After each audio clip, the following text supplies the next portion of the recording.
I think there's no question that some of the damaging rhetoric that we saw during the prior administration, blaming, calling COVID, the Wuhan virus or other things, led to, perceptions of the Asian American community that are inaccurate, unfair, have raised, threatening, has elevated threats against Asian Americans. And we're seeing that around the country.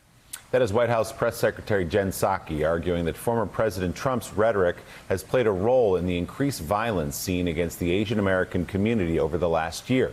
In just a few hours, the House Judiciary Committee will hold a hearing on that rise in hate incidents against Asian Americans and Pacific Islanders. Several members of Congress will speak at the hearing, including our next guest, chair of the Congressional Asian Pacific American Caucus, Democratic Congresswoman Judy Chu of California. Also joining us, NBC News correspondent Jo Ling Kent. Good morning to you both. Congresswoman, I want to hear about the hearing today, but first, the state of the problem. Jo, you've been reporting on this at some length and in some depth. So just let's pause for a moment and look back at the last year and talk about, in a statistical way, how bad this problem is right now.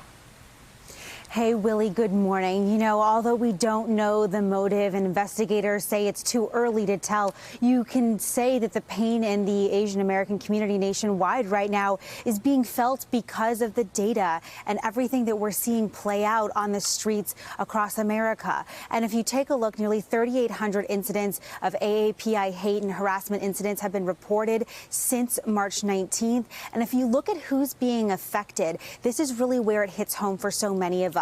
Nearly 70% of all reported incidents are being reported by women. That's more than twice as many as men who are reporting these incidents, and certainly doesn't even take into account all of the people who are not reporting, right? And as you dig a little further into the data from Stop AAPI Hate, you also see that a lot of this is happening, about 35% of the time, happening at businesses. And so when you look at this full picture, you can see why there's so much stress and anxiety about this issue, even though there hasn't been a direct causal link determined officially yet. And we also know that so many women, Asian American women in particular, are facing this stress because there's a long history of misogyny and sexism and racialized sexism in these instances here, Willie. Congresswoman, we've seen incidents here in New York City. I know you see them in California all too often of people, many of them elderly Asian Americans, being sucker punched, things like that, being spit on, being blamed for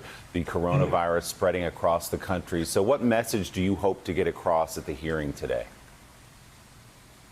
Well, we want to make sure that the people know that we are condemning these acts of violence and that we have to stand together. Our hearts are still broken about the murder of 8 people in Georgia, 8 of them being in these Asian spa businesses and 6 of them being immigrant Asian women. But actually, this day was coming because it's been a whole year of ugly rhetoric by Donald Trump, who used the word China virus, Wuhan virus, and even Kung flu to describe COVID-19.